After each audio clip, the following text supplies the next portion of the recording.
12 വർഷങ്ങൾക്ക് മുൻപ് പാകിസ്ഥാനിൽ എത്തപ്പെട്ട മൂകയും ബധിരയുമായ ഇന്ത്യൻ പെൺകുട്ടി ഗീത കറാച്ചിയിൽ നിന്ന് ഇന്ത്യയിലെത്തി. വിവരങ്ങളുമായി ഞങ്ങളുടെ പ്രതിനിധി സന്തോഷ് സർലിംഗ് ദില്ലിയിൽ നിന്ന് ചേരുന്നുണ്ട്. സന്തോഷ്, എപ്പോഴാണ് ഗീത എത്തിയത്? ഇനി എന്ത് സാങ്കേതിക നടപടിക്രമമാണ് ഉള്ളത്? പ്രത്യേകിച്ച് DNA ടെസ്റ്റ് ഉണ്ട്, ബീഹാറിലുള്ള കുടുംബത്തിനോടൊപ്പം കുട്ടിയെ അയക്കേണ്ടതുണ്ട്, അങ്ങനെയുള്ള കാര്യങ്ങൾ.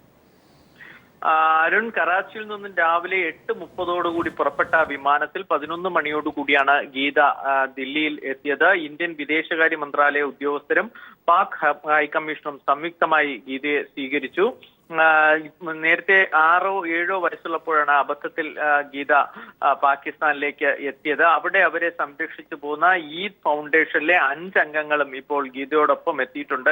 ഗീതയുടെ മാതാപിതാക്കൾ എന്ന് കണ്ടെത്തിയ ബീഹാറിലെ കുടുംബവും ഇന്ന് വിമാനത്താവളത്തിൽ എത്തിയിരുന്നു. ഈ കുടുംബത്തിന്റെ DNA ടെസ്റ്റ് നടത്തണം. DNA ടെസ്റ്റ് ഗീതയുമായി DNA ഒത്തുപോവുകയാണെങ്കിൽ ഈ കുടുംബത്തിന് ഗീതയെ കൈമാറും. ഇല്ലെങ്കിൽ ബാക്കി ഏകദേശം 3ഓളം കുടുംബങ്ങളും തങ്ങളുടെ മകളാണ് ഗീത എന്ന് അവകാശപ്പെട്ടിട്ടുണ്ട്. ഇവരുടെ DNA ടെസ്റ്റ് അടക്കമുള്ള പരിശോധനയിലേക്ക് കടക്കും. ഇതിന് ഏകദേശം ഒരാഴ്ചയോളം പിടിക്കും എന്നാണ് വിദേശകാര്യ മന്ത്രാലയ ഉദ്യോഗസ്ഥർ അറിയിക്കുന്നത്. ഇപ്പോൾ ഗീത പാക് ഹൈക്കമ്മീഷണർ ഓഫീസിലേക്ക് പോയിട്ടുണ്ട്. അവിടെ ഗീതയ്ക്കും ഈദ് ഫൗണ്ടേഷൻ ഉദ്യോഗസ്ഥർക്കും